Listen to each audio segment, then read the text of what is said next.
Bonjour à tous, aujourd'hui une nouvelle vidéo contre notre adversaire 1723. Donc on le placera dans les parties pédagogiques contre un 1700. J'ai joué des 4, il me joue au 6. Écoutez, on peut prendre le centre avec E4. Donc on va prendre le centre. On va peut-être transposer dans une française. Alors c'est dans un des seuls cas où ici on peut jouer C4 pour retransposer dans des histoires de gambit-dame, mais on peut aussi jouer E4 pour retransposer dans des françaises. Alors normalement ici le bon coup c'est D5, ici c'est 5, ça vient attaquer le centre. Alors on peut jouer C3, une approche un peu défensive, cavalier F3 ou fou E3 pour développer de pièces et retransposer dans une sicilienne, ça peut être possible. On peut aussi jouer D5 pour prendre de l'espace. On va jouer cavalier F3 et on retranspose dans une sicilienne en fait avec ses 5 et E6. On peut aussi jouer C3, on est retransposé dans une sicilienne à la pine. Oui, il aurait sûrement échangé et ça aurait été vachement égal. J'aurais le centre, mais il aurait pu jouer des 5. Donc là, je l'invite en fait à prendre ici. Il n'y a pas vraiment d'autres bons coups, j'ai envie de dire. Et je reprends et j'ai un cavalier centralisé. La colonne D semi-ouverte, je peux avoir des idées de cavalier B5. Alors H6, déjà, je sais que c'est pas un bon coup. Peu importe. Ici, je peux toujours jouer D5. Je peux aussi jouer fou E3.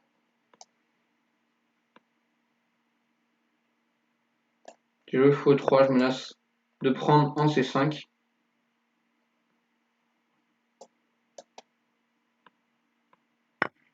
Il prend des 4, je reprends du cavalier, ce qui permet, j'ai un petit avantage de développement. Alors KC6, il vient proposer l'échange de cavalier. Alors j'ai pas envie de prendre parce qu'il va reprendre du pion B et pouvoir pousser D5 facilement. Alors si je joue fou C4, il va peut-être pouvoir pousser D5 en gagnant le temps sur mon fou.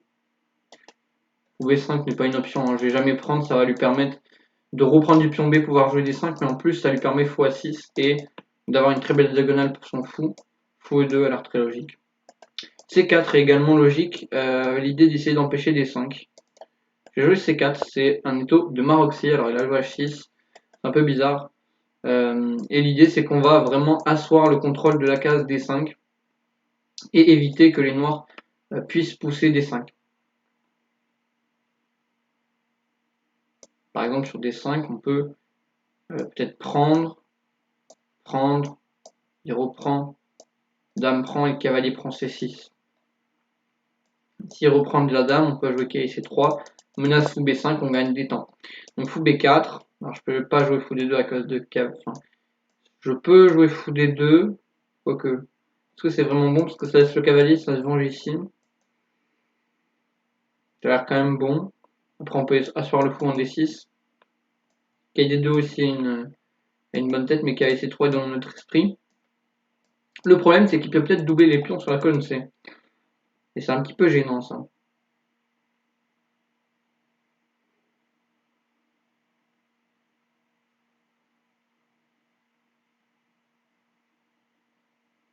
Le truc, c'est que sur fou D2, s'il recule en C5, il attaque deux fois le cavalier, du coup, faut que je bouge le cavalier. Il a mis un fou, le fou sur une belle diagonale.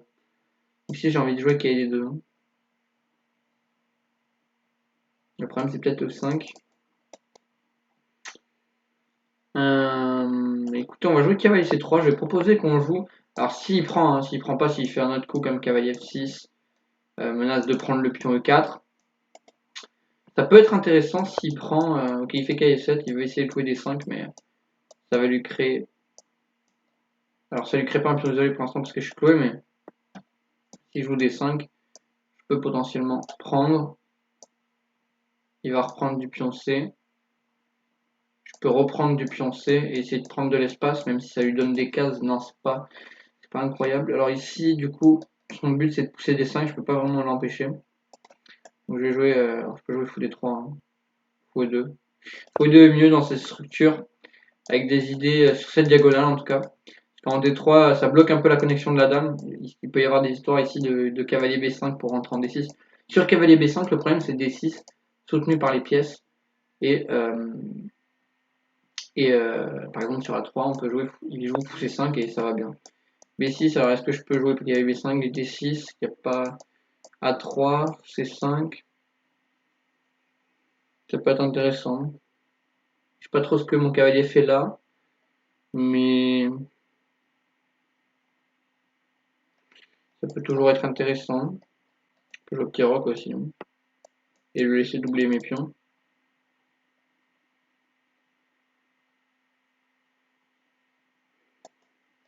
Ou alors je peux jouer KB5, D6, fou F4, E5, il n'y a pas de fou G5. Il y a le pion H6 et le cavalier en E7. D'habitude il y a le cavalier en F6 et pas le pion H6, du coup je peux jouer fou G5 et clouer.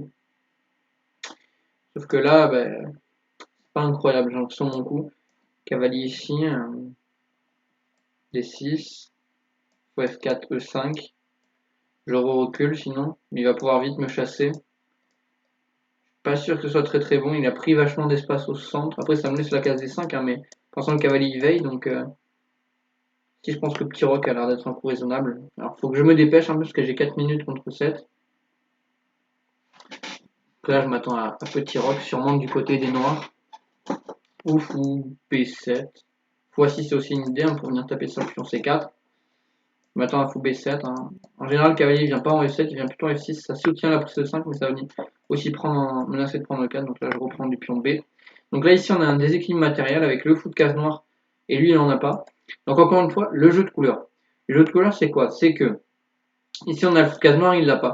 Donc pour attaquer sur les cases noires, on a deux pièces pour attaquer sur la case noire, sachant que le fou de case blanche ici et le fou de case blanche ici peuvent pas jouer.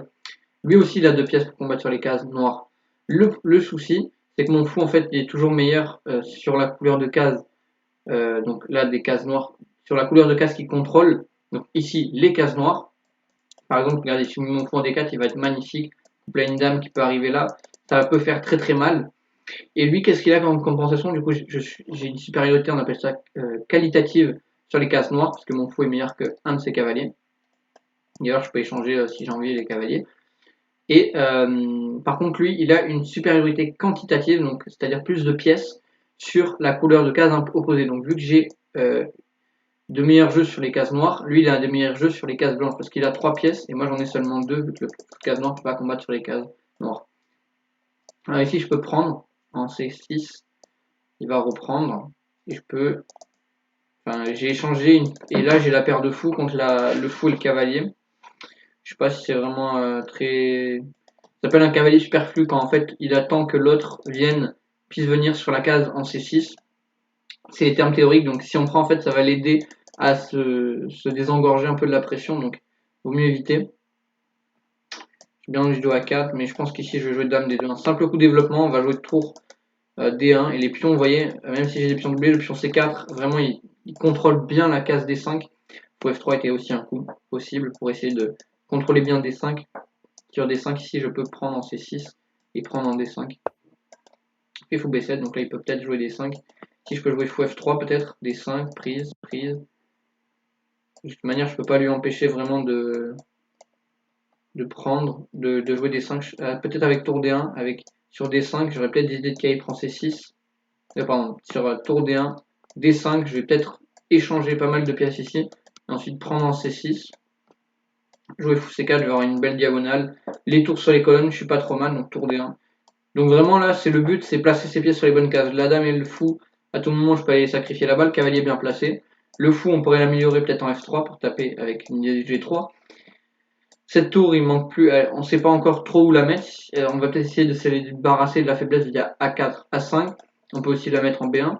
On peut tenter aussi de doubler sur la colonne D. Donc c'est encore une fois un jeu de pièces ici. Donc ici, il peut jouer D5. Alors il fait cavalier prend D4. Alors sur fou prend, je perds le pion E4. Du coup, sur C prend, je perds le pion E4. C'est ce que j'aurais envie de jouer. Est-ce grave, docteur? J'ai envie de dire. Ouais, quand même. Donc ici, je vais prendre de la dame. Donc ok, j'ai des faiblesses colonne C, mais il a aussi une faiblesse colonne D. Ok, C6, alors là, ça me donne le pion en D7 grâce à la tour.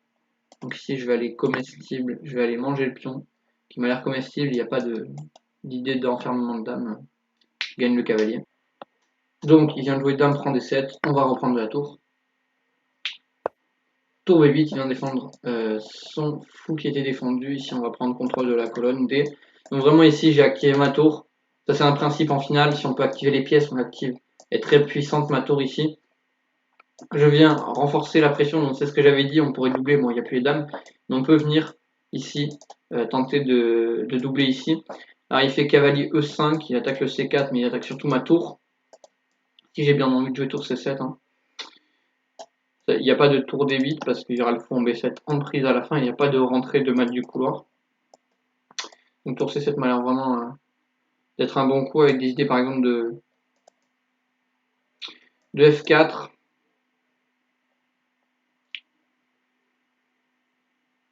Alors ici du coup tour C7, fou prend E4 pour moi. Ça m'a l'air vachement dangereux à cause de F4 par exemple. Et l'autre tour qui va rentrer en 7ème, ça a l'air vachement dangereux. Si je vais jouer tour C7. Toujours pas de tour D8.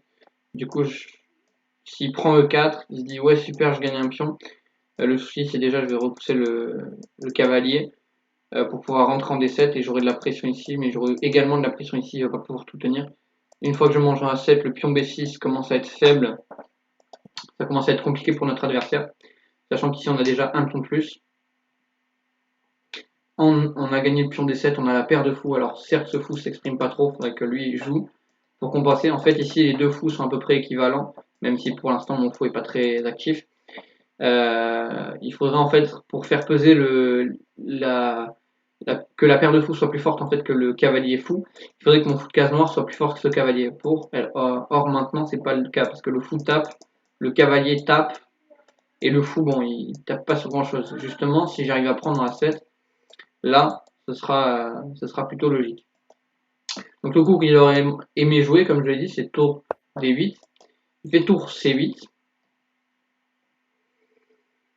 Pas une mauvaise idée, je peux prendre, il reprend, je peux jouer F4 et rentrer encore une fois en D7. Il n'y aura plus les deux tours, mais ça m'a l'air quand même assez intéressant cette idée. Est-ce que je peux maintenir ma tour ici en E7? Non, parce qu'il y a roi F8, donc ici je vais être obligé d'échanger, je pourrais pas prendre en B7, hein, c'était défendu. Alors ici je peux jouer F3, mais sans terre mon fou, du coup ici je vais prendre de l'espace avec F4, et au pire je peux venir défendre avec fou F3, comme ça je donne une fonction à mon fou pour jouer fou F3 et E5 peut-être.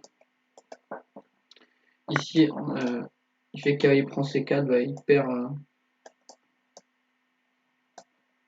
perd le contrôle de la 8ème rangée quand même. Voir il laisse ma tour s'infiltrer, je suis pas fan de ce qu'il fait. Hein.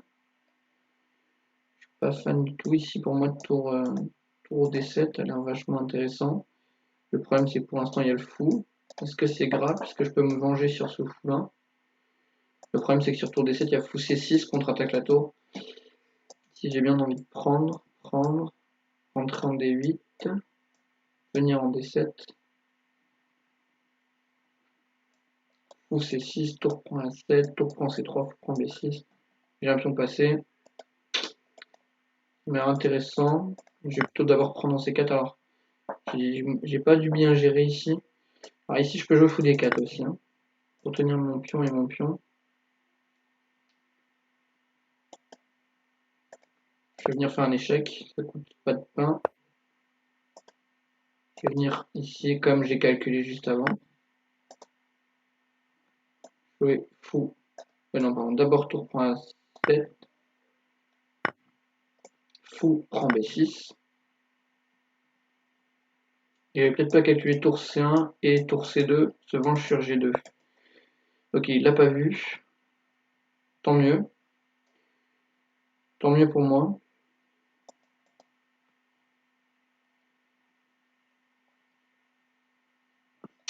Tant mieux pour moi, il faut que je joue un coup. J'ai joué H3 pour sortir des réseaux. Fait tour C2, le problème c'est que voilà, là ici je peux jouer fou F2. Il aurait fallu faire tour C1 d'abord et ensuite tour C2. Après j'aurais peut-être pu monter mon roi. En tout cas ici j'ai un pion passé au niveau de la dame. Je pense qu'il est le temps de l'avancer, le pion passé. Je vais avancer mon pion passé et essayer de l'amener. Vu qu'il y a le fou qui tient, ça peut être vachement intéressant d'avancer le pion passé. Et en règle générale, là j'ai un pion passé mais il a une majorité aussi au niveau de l'aile dame, donc roi ici. Le problème c'est que s'il revient en C2, maintenant là je peux jouer roi G3 par exemple.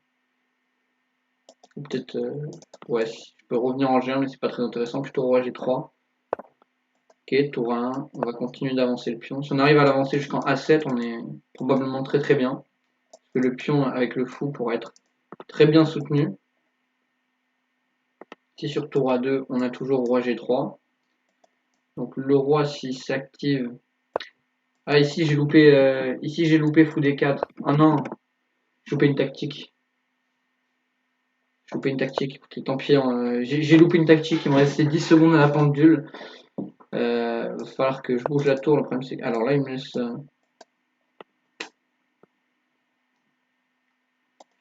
Ok, là, bon, je dois laisser le pion, mais après, il va pas pouvoir avancer vu que ce sera des fous de couleur opposée. Donc ici, j'ai mal joué parce que j'ai 5 minutes de moins à la pendule. C'est vraiment mon gros défaut, le Zeitnot. Voilà. Donc là, je suis obligé d'échanger les tours et cette finale, elle est complètement égale. Il faut juste que j'arrive à l'annuler. Donc la fou B7 serait embêtant. Ok, je fais pas le meilleur coup ici. Je vais jouer fou D4. Je vais venir taper le pion G7. G6. Fou E5. Pour venir tenir mon pion F4. H5, je peux jouer H4 aussi. Faut aussi jouer F2. Si mon fou tient mon pion, F6, je reviens en C7 pour toujours défendre mon pion. Alors j'ai un pion de moins. Je vais vous montrer comment on annule dans cette finale de foot de couleur opposée. On va tenter d'échanger le plus de pions. Alors là, il m'aide en plus à échanger le plus de pions. Donc ça, je suis très content. Donc là, je vais jouer G3. Donc ce pion, de toute manière, s'il avance, je vais le bloquer. Et je peux jouer H4, comme ça mon fou pourra tenir mes pions. Et ça devrait aller. Alors là, il m'aide à venir instaurer un blocus. Alors peut-être d'abord, il faut que je joue H4 pour essayer de fixer, pour mettre mon point F4 sans me prendre de G5. Et une fois que je vais mettre mon fou ici, mon roi ici, ça devrait être bon. Il n'y aura aucun souci. Il ne pourra pas passer. Hein. Ce pion, je vais juste attendre en fait avec le fou. Et il ne pourra pas passer. Mon pion G3 est défendu. Et il ne peut toujours pas passer. Roi D3. Je vais mettre le roi au contact du pion. Il va juste attendre en fait. Et moi aussi, je vais juste attendre en fait. Hein. J'ai aucun coup. Il peut pas percer en fait. Avec un pion de plus, souvent on fout toujours opposé. Alors peut-être qu'il a loupé un truc, mais en général, quand il y a des pions sur les deux, sur la même aile, pardon, mais il y a une majorité, il peut juste rien faire. Donc je vais attendre avec le fou. Bon, s'il fait ça, là il va peut-être rentrer avec le roi, même si ça change pas grand chose. Mais pas très intéressant. Je vais juste attendre avec le fou le plus long possible. Pour éviter de me prendre, par exemple, si je fais fou E5, roi F5 et que je fais un misclick, c'est toujours de la pratique. Je sais pas, un truc genre roi E2, hop là, il mange le fou en E5 et je suis pas bien. Ok, il fait G5. Ah, du coup, je prends. Hein. De toute manière, dès qu'il avance en H4, très très bien ici. Je refais fou F4 sur échec. Et j'ai juste à attendre entre B8 et ici. Et dès qu'il fait H4, bah, ça me facilite la défense. Hein. Et ici, il n'y a rien à faire. Mon adversaire me propose la nulle. Écoutez, je vais accepter. Ça a été une bonne partie. Et maintenant, c'est parti pour l'analyse. Donc, on continue avec l'analyse de cette partie contre mon adversaire 1700. Donc, j'ai regardé le score de précision, donc 85 de mon côté avec 2 gaffes, une gaffe et 2 erreurs de mon côté, 84 de précision, donc il y a une des gaffes, ça doit être très probablement la gaffe tactique que j'ai faite avec fou D4. Donc si une bonne partie, cavalier F3. Je sais que c'est pas le meilleur coup ici, le meilleur coup objectivement c'est D5 pour prendre de l'espace d'après l'ordi pour avoir un avantage de plus 1. Mais ici je préfère retransposer dans une sicilienne pour voir ce que ça donne, il fait H6. Je veux vraiment retransposer dans une sicilienne, du coup c'est fou F3. Et ici avec H6 qui n'est pas vraiment utile, j'ai un petit avantage, donc je fais les taux de Maroxy. Je viens ici, je sais qu'à tout moment il peut me doubler les pions, c'est ce qu'il fait. Pas sur échec, mais c'est ce qu'il me fait. Et donc on a un déséquilibre au niveau du coup de la structure de pion qui est pourrie pour moi, il va pouvoir venir m'y taper dessus. Ce qu'il n'a pas fait dans la partie, le plan c'est cavalier A5 pour venir taper ici, fou A6. Donc je vous fais une manœuvre par une manœuvre. Cavalier A5 pour taper le pion C4, fou A6 pour taper sur le pion C4, tour C8 pour taper sur le pion C4. Par exemple, le cavalier normalement est en F6, du coup on peut jouer dame E7. Et ensuite on peut jouer tour C8, tour C7 et tour C8. On va vraiment mettre de la pression en fait comme ça sur le pion A6. Du coup, bon, tour F1, ici il fallait jouer F3. Je préférais jouer tour F2, bon, c'est imprécision, ok, parce qu'il peut prendre. Et en fait, ici sur F3, on aurait pu, sur cavalier prend, en fait, on aurait pu reprendre du pion. C'est juste pour ça. Ici, il prend, dame prend, ok, C6, là je gagne un pion. tour B8, ici je viens de doubler, c'est sûr que c'est un bon coup, ici je fais tour C7. J'ai presque plus d'avantage, mais j'envoie F4. Ici je sais objectivement que c'est égal et que j'ai loupé ma chance. Si je fais tour .7, il fallait prendre F7. Parce qu'après j'avais des idées en fait de fou D4 pour venir taper par exemple tour F7. S'il prend C3, je fais peut-être fou D4. Si on refait la même idée que dans la partie par exemple, là j'attaque le fou, et là il y a tour G7. Bon, je suis tour G2. Et je gagne la tour. Donc par exemple ça c'était une des variantes possibles. Il fallait mieux prendre F7 en fait et le pion A7 traîner aussi. Donc en fait ici j'ai fait le mauvais choix, j'ai pas vu avec 13 secondes à pendule que j'avais le pion F7, je préfère prendre A7. Il prend C3, je fais fou B6, je fais roi ici, je fais H3 ici, tour C2, il y avait tour G3. Alors ma gaffe du coup c'était de laisser la tour arriver en G3. C'est vrai que là du coup si je laisse la tour arriver en G3 c'est vraiment très compliqué pour moi. Avec la tour qui s'infiltre, etc.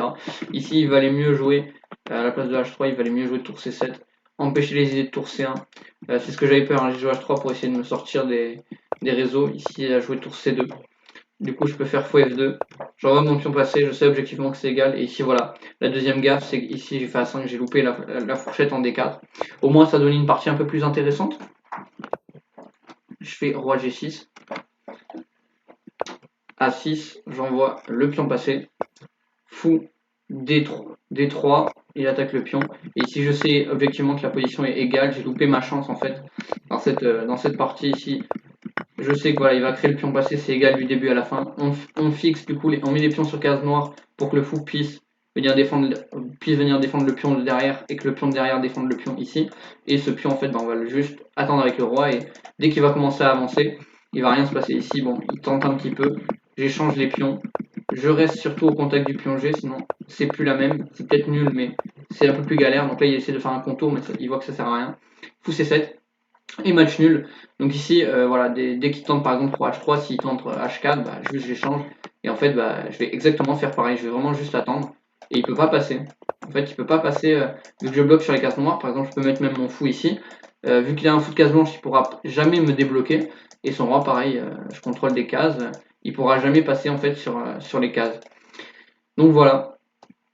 Donc la partie s'est arrêtée justement ici. Donc merci d'avoir suivi cette vidéo, j'espère qu'elle vous aura plu. N'hésitez pas à lâcher un petit pouce bleu. Salut à tous, ciao ciao.